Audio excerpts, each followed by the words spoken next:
This is Dr. Ali Mugable, and we're doing selecting a research topic. This is part of our research skills. It's very important because you want to make the right choice.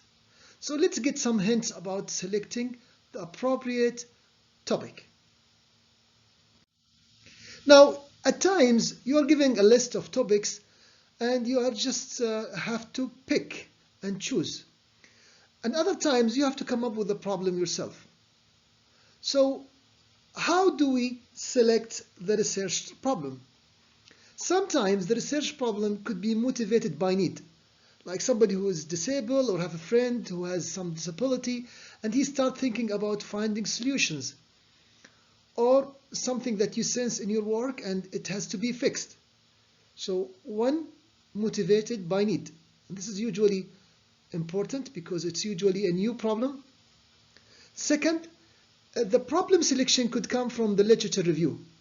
So you read and read and read and you find that there is a gap that has to be filled. Or more practically the case, you just need to join a research group. So if you want to do your master's, PhD, and so on, you find a professor, he's doing research in certain direction, and you have to join that group. So these are just three basics. They could overlap. You could find a problem by need and then join a group to solve it. But these are the three main ways to get motivated to pick the problem. Now, selecting a research topic, we need to ask a few questions. The first question is, what is the nature of the research? Are we doing research for a course or for our job, for our industry? Or we're doing this as part of our thesis or dissertation? The second question we need to ask is, what type of research are we doing? Is it basic research or is it applied? Are we solving a problem or just contributing to the basic of science? The third question would be, who is doing the research? Am I doing it alone or am I joining my advisor or a group? So this is very important because this will determine how much control you have on the choice. And now the fourth question would be, how is funding or who is funding the research? Am I doing it myself? Am I paying for my research? Is it the university? Is it internal to the university or an external source? Because the details of the topic is usually controlled by the one who is funding the research. Here are a few things, or four things I'd like you to focus on or think about. The first one is your personal interest and motivation. Do you like this topic? Do you like this area? But you have to be careful because I notice many people blow this up. They overemphasize this point. Because usually, if there are commitments and there are deadlines, you won't feel that you like to work. Usually, you need to love what you have to do rather than you have to do what you love. Let me say this again. Usually, a successful person will try to love what he has to do rather than do what he loves. Because usually you have to be compatible with the community and you see the needs of others. So please look at something that you like to do, but don't overdo it. The second thing is the importance and contribution to the field.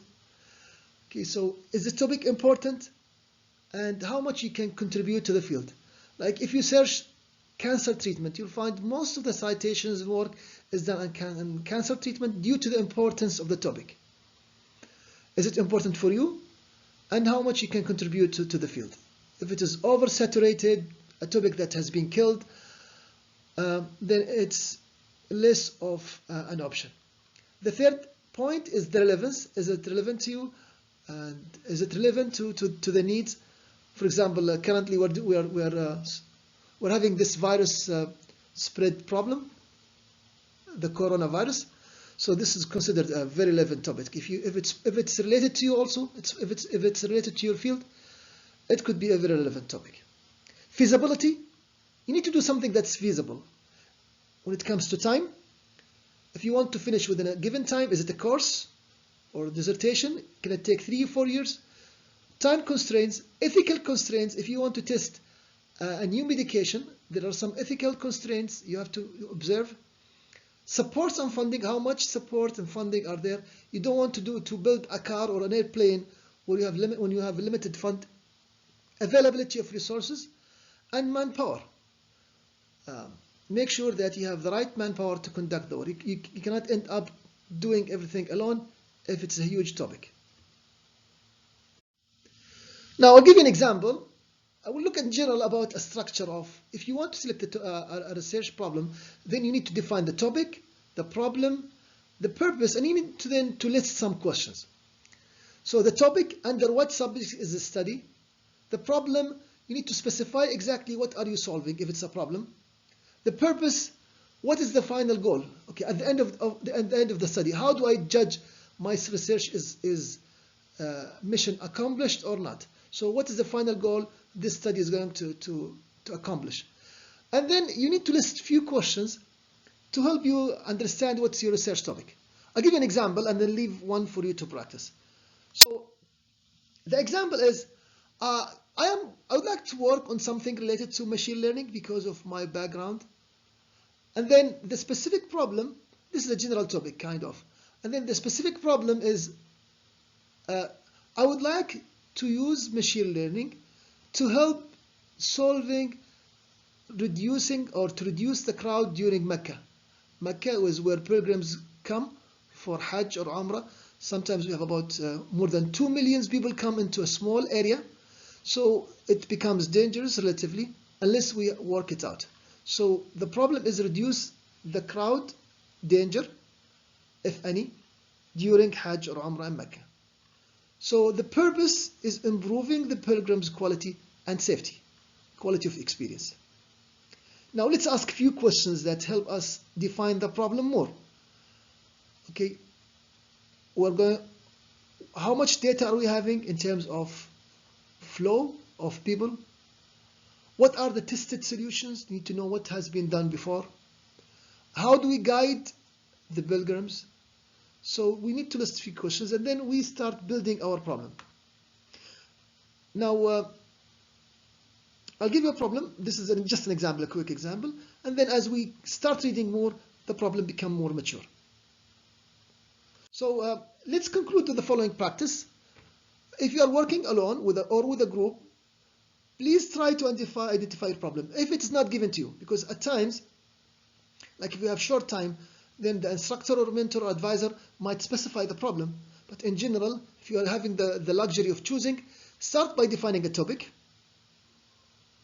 And then, what's the problem you want to address? And what's the purpose? What do you want to achieve in writing? They could be related here. And then start listing a few questions that will help you focus more. It's very good when you choose a topic, make sure you are covering something new, at least partially new, so you can get your work published. Because if you do an old topic, you will have hard time publishing. If you are doing something that many people are doing, then also it's hard to publish your work. So good luck with your group. Start writing, choosing a topic, writing the problem, purpose, and questions. Please share your answers in the comment section. Remember, for example, in Saudi Arabia, there are always oil and gas research.